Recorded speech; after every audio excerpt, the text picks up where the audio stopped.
যেই মহান রব, যেই আল্লাহ আপনার আমার সৃষ্টিকর্তা, রিজিক দাতা, বস্ত্রদাতা, অন্নদাতা, সেই রব আপনার আমার জন্য যেই হাদিয়া দিয়েছেন, আল্লাহ রাসূলকে বলছে তুমি এখানে এসে দেখা করেছো, তোমার উম্মতরা 5 ওয়াক্ত নামাজ পড়বে, তাদের মেরাজ হবে। আমি খুশি নই। আমি যদি খুশি হইতাম 5 ওয়াক্ত নামাজ পড়তাম। আমার এগুলো নিয়ে মারামারির দরকার নাই। আমার আল্লাহ আমার জন্য কি পাঠিয়েছেন? 5 ওয়াক্ত নামাজ পড়ার নাই ভাই। আমরা তো এও শুনেছি না, শুনি নাই? 50 থেকে 5 আল্লাহ বলে কি পড়বি 5 দিব 50। সুবহানাল্লাহ বলবেন না? এই জন্য আপনার আমার শিক্ষা হলো মেরাজ থেকে আল্লাহ রাসূল যে জিনিসগুলো নিয়ে এসেছে, অন্যায় অত্যাচার করা যাবে না, জেনা ব্যভিচার করা যাবে না, পরকিয়া করা যাবে না, মিথ্যাচার করা যাবে না, মিথ্যা প্রচার করা যাবে না, সুদ খাওয়া যাবে না, ঘুষ খাওয়া যাবে না, এগুলোকে পরিহার করতে হবে। 5 ওয়াক্ত নামাজি আপনাকে আমাকে হতে হবে। হবে তো ইনশাআল্লাহ? 5 ওয়াক্ত নামাজ পড়বো তো ইনশাআল্লাহ? বিনা কারণে জামাত ত্যাগ করব না, বলেন আমিন। শুকরিয়া আদায় করছি আল্লাহর দরবারে। আল্লাহ তাআলা আমাদেরকে এমন একটি মাসে জুমার নামাজ আদায় করার আসার তৌফিক দিয়েছেন। অত্যন্ত বরকতপূর্ণ মাস, এবং এই মাস সম্পর্কে আল্লাহ রাসূল দোয়া করছেন রমজানের আর বাকি এই মাসে যেহেতু 26 দিন চলে গেছে, তাহলে আর খুব বেশি দিন নাই, হয়তোবা আর 1 মাস, কয় দিন, 5-6 দিন, তার মানে খুব নিকটে চলে আসছে। আর এই মাসের শুরু থেকেই যখন রজব মাস আসতো, তখন থেকে আল্লাহ রাসূল দোয়া করতেন কিসের? রমজান মাসের বরকত রহমত পাওয়ার আশায় দোয়া করতেন যে আল্লাহ রমজান পর্যন্ত আমাদেরকে পৌঁছায় দিও। তার মানে রমজান পর্যন্ত বাঁচার জন্য কি করতেছে? দোয়া করতেছে আল্লাহ বাঁচা। কেন? রমজান মাস অনেক মোবারক একটি মাস, অনেক বড় বরকতপূর্ণ মাস আপনার আমার সামনে আসতেছে। এই জন্য আমরা সবাই একটু বলি আল্লাহুম্মা বারিক লানা ফি রজব ওয়া শাবান ওয়া বাল্লিগনা রমাদান। আল্লাহ যেন আমাদেরকে সেই রমজান মাস পর্যন্ত হায়াত বৃদ্ধি করে দেন, এবং রমজান মাসের আমলগুলো করার জন্য, রমজান মাসের যে আমল আছে সেই আমলগুলো করার জন্য সেই রকম সুস্থতা আমাদেরকে আল্লাহ তাআলা যেন দান করেন, বলে আমিন। যাই হোক, রজব মাসের 26 তারিখ, এই রজব মাস যখন আসে আমাদের মধ্যে অন্যরকম একটা বিশ্ব মুসলিমের মাঝে একটা তোলপাড় সৃষ্টি হয়। কারণ আল্লাহ রাসূল সাল্লাল্লাহু আলাইহি ওয়াসাল্লাম এর জীবনে যতগুলো মুআজিজা আছে, তার অন্যতম একটি মুআজিজা এই মাসে সংগঠিত হয়েছিল। তবে কখন কোন তারিখ মেরাজ হয়েছে এটা সত্য, কোন মাস কোন তারিখ এটা একবারে সহিহ সনদে কি পাওয়া যায় না কোন মাসে, তবে হয়েছে এটা সত্য। কেন? আল্লাহ পাক কোরআনুল কারীমের মধ্যে বলেছেন সূরা বনী ইসরাঈলের মধ্যে, সুবহানাল্লাযী আসরা বিআবদিহি লাইলাম মিনাল মাসজিদিল হারাম ইলাল মাসজিদিল আকসা। তাহলে কোরআনুল কারীমে আমরা পাই, এবং হাদিস শরীফের মধ্যে আল্লাহ রাসূল সাল্লাল্লাহু আলাইহি সাল্লামের ইসরা এবং মেরাজ আমরা পাই। এই ইসরা মেরাজকে নিয়ে আমাদের এই সমাজে অনেক কথা প্রচলিত আছে, অনেক এমনও কথা আমরা শুনেছি যে একজন মাওলানা বক্তব্য রাখছেন যে এক ব্যক্তি মেরাজকে অস্বীকার করছে, তে নদীতে গোসল করতে যায়, কি হয়ে গেছে? পুরুষ মানুষ নদীর ডুব দিছে, আর এমনি মেয়ে মানুষ হয়ে গেছে। এরপরে ওকে সওদাগর ধরে নিয়ে গেছে, নিয়ে যাওয়ার পর সেখানে ঘর সংসার করছে, বাচ্চা হচ্ছে। ওর বিবি বাড়ির মধ্যে মাছ বাঁচতেছিল, আসে দেখে মাছ এখনো বাঁচতেছে। ওই তো এদিকে 2-3 ছেলের মা হয়ে ঘুরে আসছে। হ্যাঁ, তো বলছি তুমি কি এখনো মাছ বাঁচবে? এদিকে আমি 3-4 সপ্তাহ মা হয়ে আসলাম, ছেলের থেকে মেয়ে হলাম, মেয়ের থেকে বিয়ে হলো। এগুলো বানাওয়াট কথা, এগুলো কথার কি নাই, কোনো ভিত্তি নাই, এগুলা মুখরোচ, শুনতে বড় মজা লাগে, তাই না? কিন্তু আসলে এই কথাগুলো কি ভিত্তিহীন, এগুলো আমরা বিশ্বাস করব না, এগুলো আমরা বিশ্বাস করব না। অনেক ভিত্তিহীন কথা আছে এই সবে মেরাজকে নিয়ে। আমরা যতটুকু পারি মুখরোচক গল্প শুনে কাউকে আনন্দ দেওয়া, হাদিস বলে চালিয়ে দেওয়া, এটা মিথ্যাচার। এটা কি মিথ্যাচার? শরীয়তের মধ্যে লা ইয়াজিদু ওয়া লা ইয়ানকুসু, কোনো কিছু বাড়ানোও যাবে না, কমানোও যাবে না। আল্লাহ যতটুকু আমাকে জানাইছেন, রাসূল করিম সাল্লাল্লাহু আলাইহি সাল্লাম আমাকে যতটুকু জানাইছেন, শিখিয়েছেন, সেইটার উপর যদি আমি আমার জীবনকে পরিচালনা করতে পারি, ওইটা যদি আমি আমলের জিন্দেগিতে পরিণত করতে পারি, তা আমি কামিয়াব ইনশাআল্লাহ। আমার কেন এই 3 ছেলের মা হওয়া লাগবে আর 4 ছেলের মা হওয়া লাগবে? এই গল্প সুরের ঝংকার দিয়ে শুনে আমাকে এত মজা লাগতে হবে? এটা একটা বাজে কথা, এগুলো আমরা বিশ্বাস করব না। তাহলে এই যে মেরাজ আল্লাহ রসুলের হয়েছে, এটা কি আমরা অস্বীকার করতে পারবো? কারো ক্ষমতা আছে? কারো ক্ষমতা নাই যে এটা অস্বীকার করতে পারবো। মেরাজের 2টা অংশ, একটা হলো ইসরা, একটা হলো মেরাজ। বাইতুল্লাহ থেকে বাইতুল মাকদাস পর্যন্ত এটা একটা সফর, এই সফরকে বলা হচ্ছে ইসরা। বাইতুল মাকদাস থেকে যখন উপরের সফর শুরু হয়েছে, ঊর্ধ্বগমন, সেটাকে বলা হয়েছে কি মেরাজ। আল্লাহ রাসূল সাল্লাল্লাহু আলাইহি ওয়াসাল্লাম, আমাদের এগুলো সব জানা কথা। হাতিমে কাবা অথবা উম্মে হানির ঘরে আল্লাহ রাসূল শুয়েছিলেন, তো দেখতেছে উনাকে সাত ফাটা, এই সাত বিদীর্ণ করে এই দিক দিয়ে জিবরাইল আলাইহিস সালাম সঙ্গে আরো 2-1 ফেরেশতা সাত ফাটে ঢুকতেছে। দরজা তো ছিল, সাত ফাটে ঢুকতে কেন? প্রশ্ন আসে না? জিবরাইল আলাইহিস সালাম তো আল্লাহ রাসূলের কাছে আরো আসছে। মেরাজটা হয়েছে কখন? আল্লাহ রাসূল মদিনায় হিজরত করার 2-1 বছর আগে। তো এর আগে তো আল্লাহ রাসূল সাল্লাল্লাহু আলাইহি সাল্লামের কাছে এই জিবরাইল আলাইহিস সালাম আরো অনেকবার আসছে, কখনো তো এরকম সাত ফাটে আসেনি। তাহলে আজ রাতে কেন সাত ফাটে আসবে? আল্লাহ রাসূল দেখলেন সাত ফাটে আসছে, আবার সাতটা আল্লাহ রাসূল দেখলেন কি অটো জোড়া লেগে গেল। এটার কারণ হলো এই যে হঠাৎ যদি আমরা এখানে বসে থাকি আর এখন যদি সাতটা ফাটে যায়, আমরা কি আশ্চর্য বোধ করবো না? কি ব্যাপার, চমকে উঠবো, তাই না? সাত ফাটে গেল, সবাই তাকাতাকি শুরু করবো। তা আল্লাহ রাসূলকে আল্লাহ তাআলা জানাই দিচ্ছেন, হাবিব এই যে সাত ফাটা দেখতেছো, একটা আশ্চর্য ঘটনা, আবার সাত অটো জোড়া লেগে গেল, তো তোমার লাইফে আজ রাতে এরকম একটা আশ্চর্যজনক ঘটনা ঘটবে। সুবহানাল্লাহ বলবেন না? এরকম একটা আশ্চর্যজনক ঘটনা আজকে ঘটতে যাচ্ছে, এটা আগে আল্লাহ রাসূলকে আল্লাহ পাক কি ইশারায় জানাই দিচ্ছেন। সুবহানাল্লাহ। এরপরে আল্লাহ রাসূলকে উম্মে হানির ঘর থেকে নিয়ে যায়, হাতিমে কাবায় নিয়ে যায়, তাকে শোয়াইছেন, তার বুককে ফাড়ছে, যেটাকে সাক্কা সাদর, বুককে বিদীর্ণ করছেন। এরপরে তার আত্মাকে বের করছে, জমজমের পানি দিয়ে ধুইছে, ধোয়ার পরে এক পাত্রে সোনা, একটা স্বর্ণের পাত্র, একটা রূপার পাত্র, একটা ঈমান এরকম পরিপূর্ণ করে দিয়ে এইটা আবার তার দিলের মধ্যে কি করে দিছে, বসাই দিয়েছে সাপ সাপ করে। আল্লাহ রাসূলের জীবনে এই সাক্কা সাদর 3 কি 4 বার হয়েছে।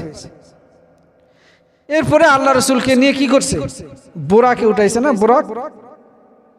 এই বোরাক এটা বারকুন শব্দ থেকে। তো বোরাকের এই যে আমরা বিজলি চমকায় না আকাশে, এটাকে আরবিতে বার্ক বলে।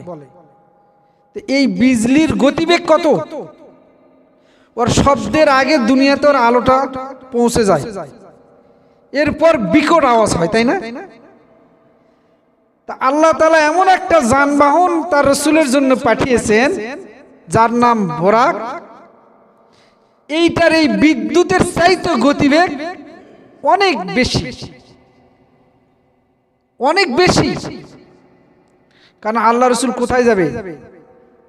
বাংলাদেশ থেকে আমেরিকা, আল্লাহর আরশ পর্যন্ত যাবে। তো আল্লাহর আরশ পর্যন্ত কত কিলোমিটার আপনার আমার জানা আছে? এই যে সূর্য দেখি না, সূর্যটা পৃথিবীতে আমরা সবাই জানি 9 লক্ষ গুণ বড়, তাই না? এর দূরত্ব কত? এর দূরত্ব আমি একটা হিসাব করে কালকে দেখলাম, আমি একটু লিখে নিয়ে আসছি। হ্যাঁ না, আমি এখানে হিসাব করে পেয়েছি যে প্রতি সেকেন্ডে 2,99,792 কিলোমিটার গতিবেগ, আলোর যে গতিবেগ। তো পৃথিবীতে সূর্যের যে আলোটা আসে, এটা আসতে 8 মিনিট 20 সেকেন্ড লাগে, অথবা কেউ কেউ বলছে 22 সেকেন্ড। তো 20 সেকেন্ড যদি লাগে, 8 মিনিট 20 সেকেন্ড, তো পার সেকেন্ডে যদি এত হয়, তাহলে 8 মিনিট 20 সেকেন্ডে আমি হিসাব করে দেখছি 14,74,97,664 কিলোমিটার এই 8 মিনিটে। এতগুলো রাস্তা এখানে আসে। এখন এই সূর্যের থেকে হাদিসে আসছে একটা, যে আল্লাহ রাব্বুল আলামিন যখন এই পৃথিবী, এগুলো জমিন সব সৃষ্টি করেন, তখন কিছু নক্ষত্র আল্লাহ রাব্বুল আলামিন সৃষ্টি করেছেন। সেই নক্ষত্রগুলো থেকে যে আলো পৃথিবীর দিকে আসতেছে, ওই সৃষ্টি থেকে শুরু করে এই পর্যন্ত এরকম গতিবেগে আসতেছে, এখনো দুনিয়াতে এসে পৌঁছায়নি। সুবহানাল্লাহ বলবেন না? এটার দ্বারা কি বোঝাতে চাইলাম, তার দূরত্ব কত। দুনিয়া যখন সৃষ্টি হয়েছে, তখন এই নক্ষত্রগুলো সৃষ্টি করেছে, তার আলোগুলো দুনিয়াতে আসতেছে। এই যে প্রতি সেকেন্ডে কত, 2,99,792 কিলোমিটার বেগে আসতেছে, এখনো পৃথিবীতে তার আলো আসে পৌঁছায় নাই। তাহলে আর দূরত্ব কত? আমরা বলে থাকি কি 500 বছরের রাস্তা, এত বছরের রাস্তা, এটা আনুমানিক একটা, কিন্তু এর আসল হিসাব কার কাছে? আল্লাহ সুবহানাহু ওয়া তাআলার কাছে। তো এইরকম একটা জায়গাতে আল্লাহ রাসূল সাল্লাল্লাহু আলাইহি সাল্লাম যাইবেন, তা আবার রাতের কিছু অংশ ব্যবহার করছে। সুবহানাল্লাযী আসরা বিআবদিহি লাইলান মিনাল মাসজিদিল হারাম। লাইলান, পুরা রাত নয়, রাতের কিছু অংশ। এই কিছু অংশ মধ্যে আল্লাহ রাসূল আল্লাহর সঙ্গে দিদার করলেন। এই চলন্ত পথে আবার আল্লাহ রাসূলের অনেক কিছু উনি দেখেছেন, তাই না? অনেক কিছু দেখে আবার আসছে। বিজ্ঞানীরা, বর্তমান জামানার বিজ্ঞানীরা, অনেক বিজ্ঞানী এখনো আছে যারা আল্লাহ রাসূলের মেরাজকে বিশ্বাস করতে চায় না। কেন চায় না? 9 লক্ষ গুণ বড় যেই সূর্যটা, তাহলে এখান থেকে যেতে সূর্যকে অতিক্রম করে যেতে হবে। এই সূর্যের মধ্যে যে আলো আছে, তাপ আছে, তাপ, এই তাপটা কত? এই তাপটাও আমি আজকে একটু আলোচনা করতে যাই, লিখেছিলাম। তো যাই হোক, এই তাপের মধ্যেও আছে প্রায় 1 কোটি কত লক্ষ, 44 লক্ষ সম্ভবত তাপমাত্রা এই সূর্যের। তাহলে এতগুলো তাপমাত্রা ভেদ করে গেলে কি অবস্থা ঘটবে? এই যে রড তৈরি করে না, রড, লোহার রড, লোহাকে যে গলায়, লোহাকে গলাতে যেই তাপটা দিতে হয়, এই তাপটা কতটুকু? 1500, অর্থাৎ 1538 ডিগ্রি সেলসিয়াস তাপমাত্রা তাকে দিতে হয়। তখন এই লোহাগুলো গলে পানির মতো হয়ে যায়। আর সেখানে আছে কত? 1 কোটি উপরে। তাহলে এত বড় তাপমাত্রা ভেদ করে একটা মানুষ এই দেহনে যাবে, সে তো গলে শেষ হয়ে যাবে। এই জন্য তারা কি বিশ্বাস করতে চায় না। তা আল্লাহ তাআলা তার রাসূলকে যেই বাহন পাঠিয়ে দিয়েছে, এই বাহনের গতিবেগ এর চাইতে 1000 গুণ বেশি। যাবে আসবে, তো গতিবেগ কি কম হবে? হবে না। এরকম পাওয়ারফুল গতিবেগ এক বাহন আল্লাহ তাআলা তার রাসূলের জন্য পাঠাইছেন, যার নাম হলো বুরাক। আল্লাহ রাসূল বুরাকে চড়ছে।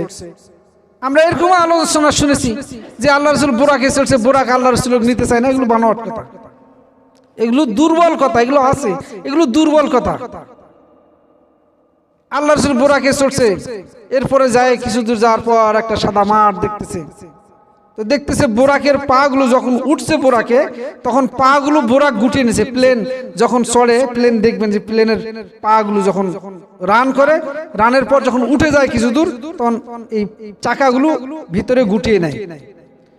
তারপরে দেখা যায় প্লেন সমান। আবার যখন ল্যান্ড করে, তখন পা গুলা কি করে? নামিয়ে দেয়।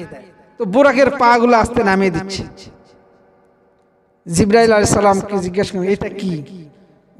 জিবরাইল আলাইহিস সালাম বললেন, ইয়া রাসূলুল্লাহ, এই কিছুদিন পর আপনাকে এখানে আসতে হবে।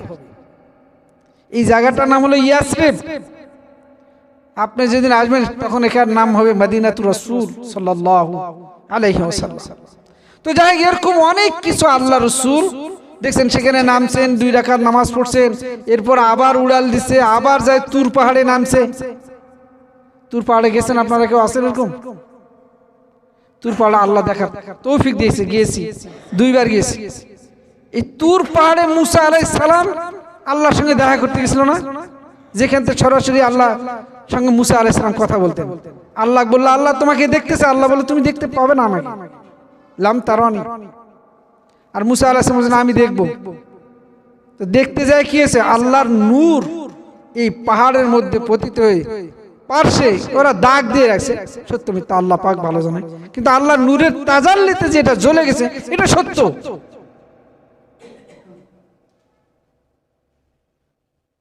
এই পাহাড়ে আল্লাহ রাসূল সাল্লাল্লাহু আলাইহি ওয়াসাল্লাম 2 রাকাত নামাজ পড়ছেন। এরপর সামনে অগ্রসর হচ্ছেন। কিছু মানুষের শাস্তি আল্লাহ রাসূল সাল্লাল্লাহু আলাইহি ওয়াসাল্লাম দেখছেন, সুদখোরের, জানাখোরের, পরকীয়ার, এই ধরনের বিভিন্ন শাস্তি আল্লাহ রাসূল সাল্লাল্লাহু আলাইহি ওয়াসাল্লাম স্বচক্ষে দেখছেন। আল্লাহ রাসূল জিজ্ঞেস করছেন, ওরা কারা? এরপরে আল্লাহ রাসূল যখন যাইতেছেন, একটা লোক সাদা ধবধবে বৃদ্ধ লোক ডাকতেছে। আল্লাহ রাসূল তার ডাকে সাড়া দিল না। আবার সামনে গেছে, একটা বৃদ্ধ লোক জীর্ণ শীর্ণ। আল্লাহ রাসূল আবার সামনে গেছে, একটা মেয়ে ডাক দিছে, একটা মেয়ে ডাক দিছে সুন্দর। আল্লাহ রাসূল সাড়া দেননি।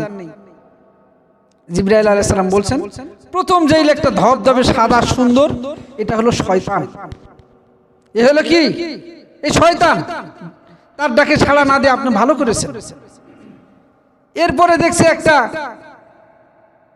বৃদ্ধ মহিলা, একদম জীর্ণশীর্ণ হয়ে গেছে। বলছে এটা দুনিয়ার রূপ, এই দুনিয়াটা দুর্বল হয়ে গেছে, দুনিয়া শেষের পথে। সুন্দরী রমণী, বলছে এটা দুনিয়ার চাকচিক্য। আজকে আপনি যদি তার ডাকে সাড়া দিতেন বা তাকাইতেন, তাহলে আপনার উম্মতের অধিকাংশ উম্মতেরা এই মেয়ে আসক্ত হয়ে যেত। আপনি সাড়া দেননি, ভালো করেছেন। এরপরে আল্লাহ রাসূল দেখছেন জাহান্নামের মধ্যে নারী পুরুষ এভাবে ওই আগুনের স্প্রিংয়ের মধ্যে উঠতেছে পড়তেছে, উঠতে পড়তেছে। আল্লাহ রাসূলকে জিজ্ঞেস করলো, আল্লাহ রাসূল বলছে এরা দুনিয়া ছিল, এরা জানাখোর আর জানাকারিনী। এরকম আরো শাস্তি দেখছে যে কিছু প্যাট, অনেক বড় বড় প্যাট, ওই প্যাটের মধ্যে সাপ দৌড়াইতেছে। বুঝছো কারা? এরা সুদখোর, দুনিয়া সুদ খাইছে, আমরা খাবো। আমরা কি সুদ খাবো? সুদ খাওয়া যদি জায়েজই হতো, সুদ খাওয়া যদি অর্থনৈতিক উন্নয়নের চাবিকাঠি হতো, তাহলে তো এত চাকরি আর এত আবাদ এত কিছু করার প্রয়োজন ছিল নাকি? হ্যাঁ, এত ব্যবসার প্রয়োজন ছিল? সুদ খাতাম। এই জন্য আমরা এই মেরাজের ঘটনা থেকে খালি হুজুর সুন্দর দিয়ে ওয়াজ করে একটু মেরাজের ঘটনা বললো, মিথ্যা চাচা বলে আপনার জানটা জুড়ে যাবে। হুজুর কঠিন ওয়াজ করলো বাবা, তো হুজুর যে কি ওয়াজ করছে সেটা তো আমি জানি না। এই মেরাজের শিক্ষা কি, এই মেরাজ থেকে আমি কি লাভ করব, এটা আমার দরকার।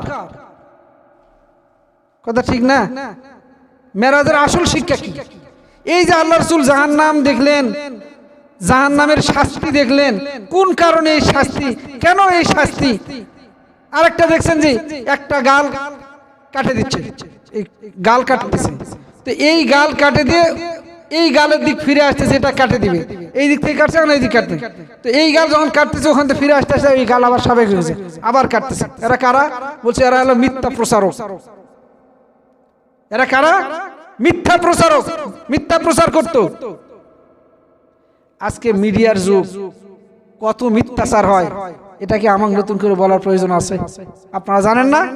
এখানকার কোন মানুষ আছে যে মোবাইল ব্যবহার করতে জানে না? অধিকাংশ লোক আমরা মোবাইল ব্যবহার করতে জানি না, জানলে শুনি। সত্যকে মিথ্যা, মিথ্যাকে সত্য বানাই। আজ মিথ্যার মধ্যে আমরা ডুবে আছি। এটা কি মেরাজের শিক্ষা? না।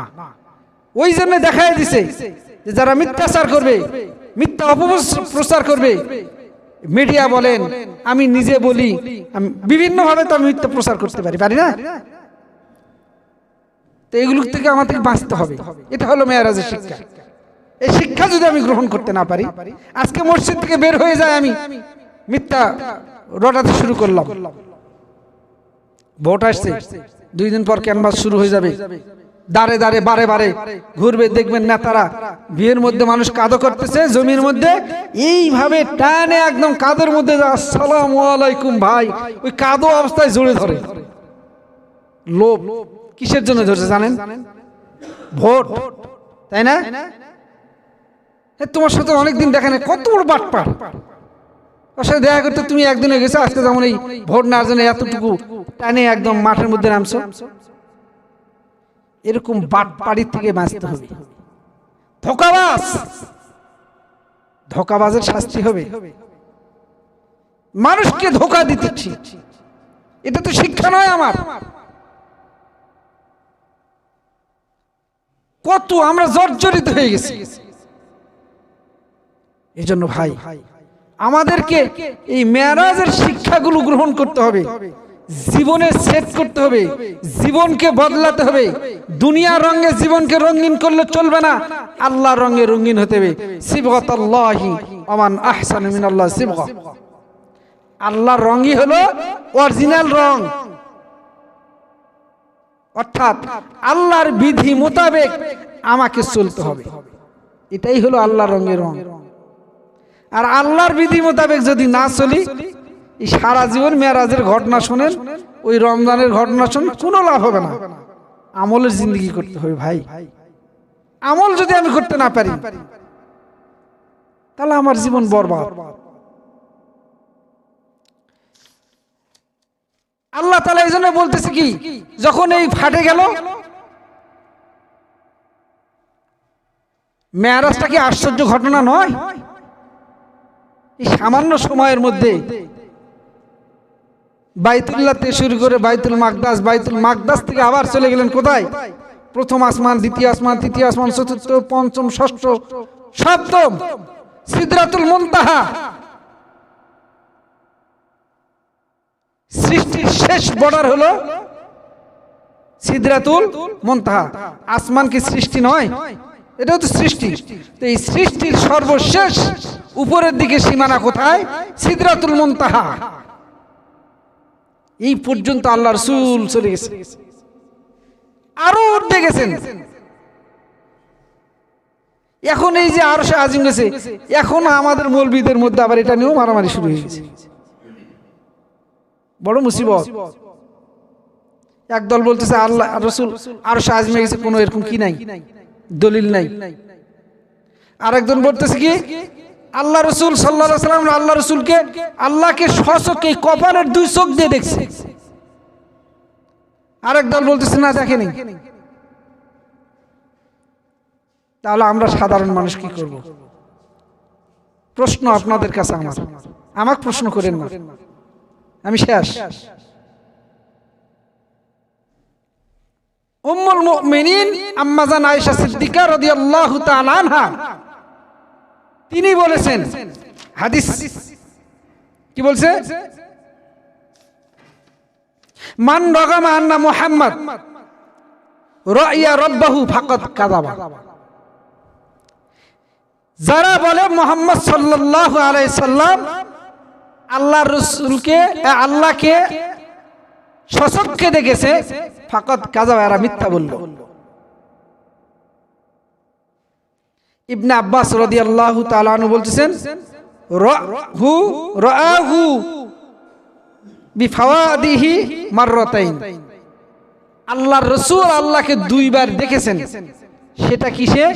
অন্তর্দৃষ্টিতে, এই চক্ষু দিয়ে নয়। কিন্তু আমাদের মাঝে অনেক মানুষ আছে, তারা আবার বলবে যে না, এই চোখ দিয়েই দেখেছি। তাহলে আমরা সাধারণ মানুষরা কি করব? আমাদের বিশ্বাস এতটুকু, আমরা বিশ্বাস এতটুকু করব, আল্লাহ রাসূল সাল্লাল্লাহু আলাইহি ওয়াসাল্লাম মেরাজে গিয়েছেন, তার সাথে কিভাবে দর্শন হয়েছে আল্লাহু আ'লাম, আল্লাহই ভালো জানে তার সাথে তার হাবিবের কিভাবে সাক্ষাৎ হয়েছে। আমরা এই বিশ্বাসের উপর থাকবো, আমরা মারামারি নাই, বাস আমরা সেফ। এই যে বললে ফাটে গেছে, আশ্চর্য ঘটনা, এটা আশ্চর্য ঘটনাই বটে। এত দূরের পথ, একই রাতে গেল আবার ফিরে আসলো, তাও আবার রাতের কিছু অংশের মধ্যে।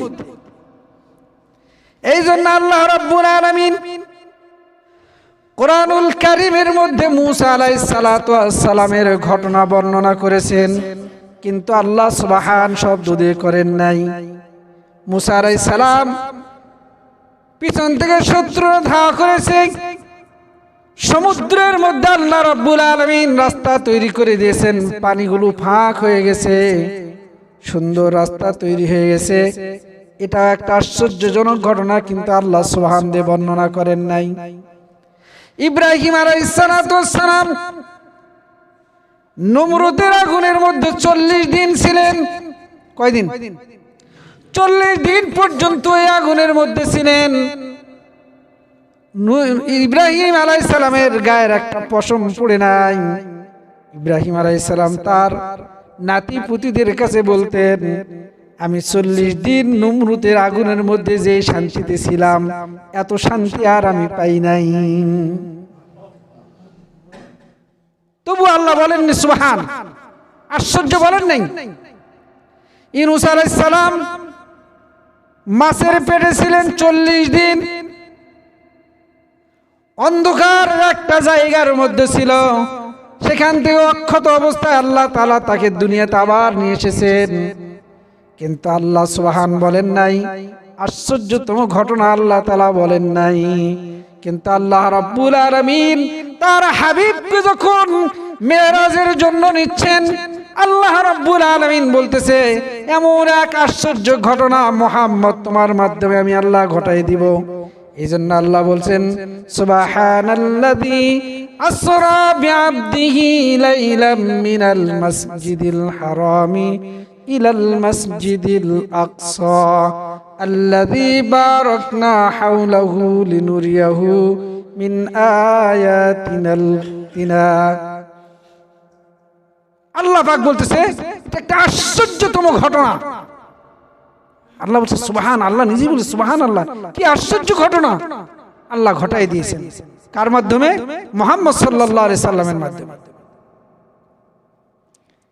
এই যে এত আশ্চর্যতম ঘটনা, এটাকে যদি আমরা কেউ অবিশ্বাস করি, অস্বীকার করি, তাহলে আমার ঈমান আর থাকবে না, কারণ এটা সরাসরি কোরআনের আয়াত, তাই না?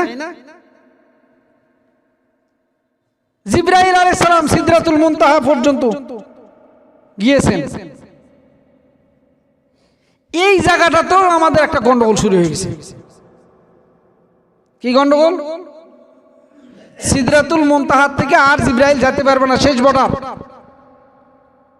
বলছে ডানাগুলো পুড়ে ছারখার হয়ে যাবে। এই কথাটার মধ্যে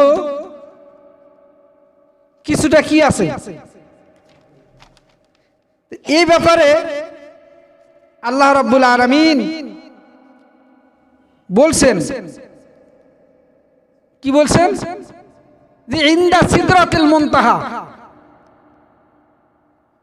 এরপরে আর কাছে ফাকানা কাবা কাউসাইনা ওয়া আদনা। আল্লাহ এবং রাসূল একদম কি দুই ধনুকের, একটা ধনুকের দুইটা মাথা যে এক জায়গায় নিয়ে আসা হয়, যতটুকু ফাঁক এতটুকু ফাঁকে ছিল। এই কথাটাও কিন্তু আল্লাহ পাক তার অনেক ইমামরা, মুফাসসিরিন ইকরামরা, তারা বলছেন যে এটা রাসূলের শানে নয়, এটা আল্লাহ এবং আল্লাহ রাসূলের শানে কথা নয়, এটা রাসূল এবং জিবরাইলের শানে এই কথা আল্লাহ বলছেন। কারণ আল্লাহ সময়, স্থান, দূরত্ব সব ঊর্ধ্বে।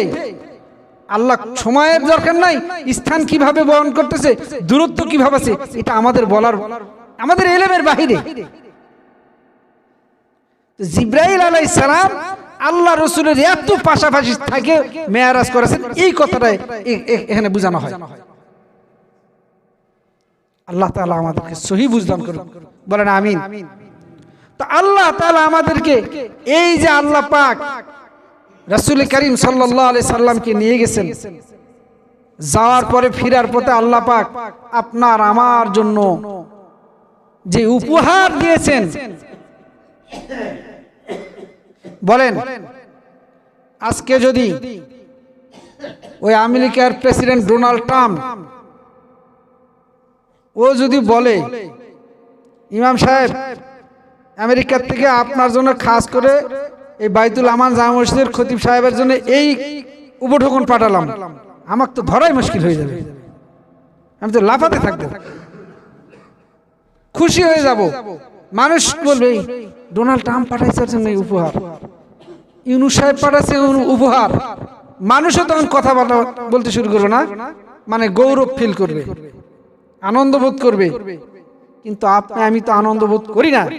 যেই মহান রব, যেই আল্লাহ আপনার আমার সৃষ্টিকর্তা, রিজিক দাতা, বস্ত্রদাতা, অন্নদাতা, সেই রব আপনার আমার জন্য যে হাদিয়া দিয়েছেন, আল্লাহ রাসূলকে বলছে তুমি এখানে এসে দেখা করেছো, তোমার উম্মতরা 5 ওয়াক্ত নামাজ পড়বে, তাদের মেরাজ হবে। আমি খুশি নই। আমি যদি খুশি হইতাম 5 ওয়াক্ত নামাজ পড়তাম। আমার এগুলো নিয়ে মারামারির দরকার নাই। আমার আল্লাহ আমার জন্য কি পাঠিয়েছেন, 5 ওয়াক্ত নামাজ পাঠান নাই ভাই। আমরা তো এও শুনেছি না, শুনি নাই?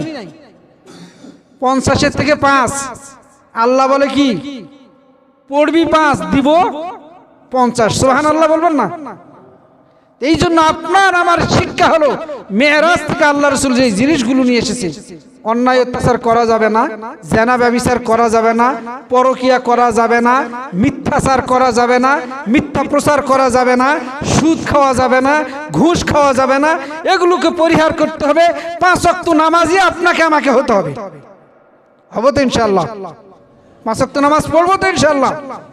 বিনা কারণে জামাত ত্যাগ করব না, বলেন আমিন। বিনা কারণে জামাত ত্যাগ করবো না। ভাই নামাজ ধরে দেখি, আল্লাহর কসম এই নামাজ আপনার আমার জীবনের সব সমস্যার সমাধান করে দেবে।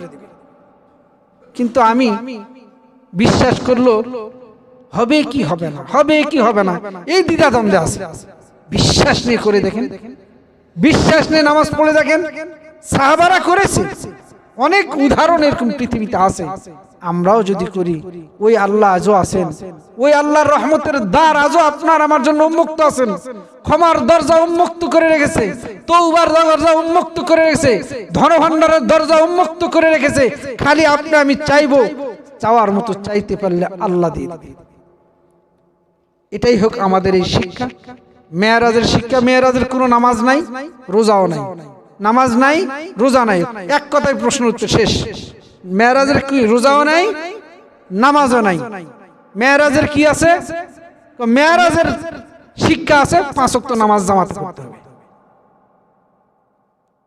মেরাজের শিক্ষা আছে মিথ্যা বলা যাবে না, জানা ব্যভিচার করা যাবে না, শরীয়ত বিরোধী কোনো কাজ করা যাবে না। এগুলি হলো কিসের শিক্ষা? মেরাজের শিক্ষা। আল্লাহ তাআলা আমাদের সকলকে 5 ওয়াক্ত নামাজ আদায় করার তৌফিক দান করুন এবং জামাতের সহিত আদায় করার তৌফিক দান করুন। ওয়া আখিরু দাওয়ানা আলহামদুলিল্লাহি রাব্বিল আলামিন। আসসালামু আলাইকুম ওয়া রাহমাতুল্লাহি ওয়া বারাকাতুহু।